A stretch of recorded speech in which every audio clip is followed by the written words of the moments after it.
Did I put the buttons above the window or not? I can't believe this is such a hot topic. So many people have been asking me if I put the buttons above the window. Before I show you whether or not I did that, I need you to know something. I've spent the past year decorating this property, not for myself, but for a vacation rental. But I know most of you don't care about that. So I'm gonna show you the buttons, and then for those of you who want a tour of the house and figure out how to rent it from me, that will be after. And I did. I put buttons above the window. This is the house, the front entry, which has a secret room. Oh, I have to turn the lights on. And the steps that go up to a queen size bed.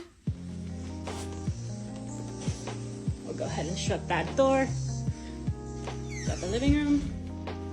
And there's the button backsplash. I think I should put some under cabinet lighting because that would look better, but then we have the living room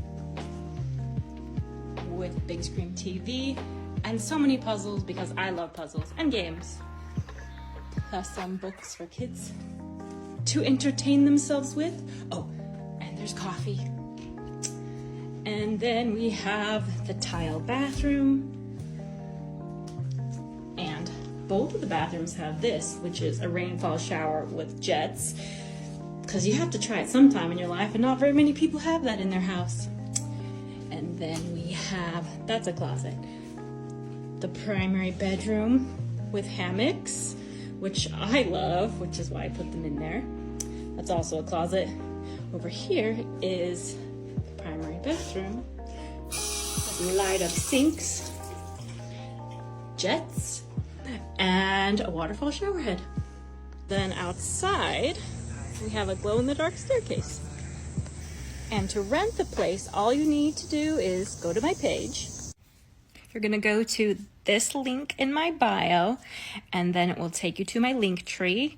And from there, you're gonna scroll down until you see that picture right there, and that is the property that you can rent.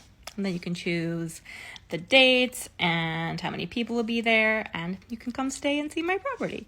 If you're ever in Louisville, I'd love to have you stay.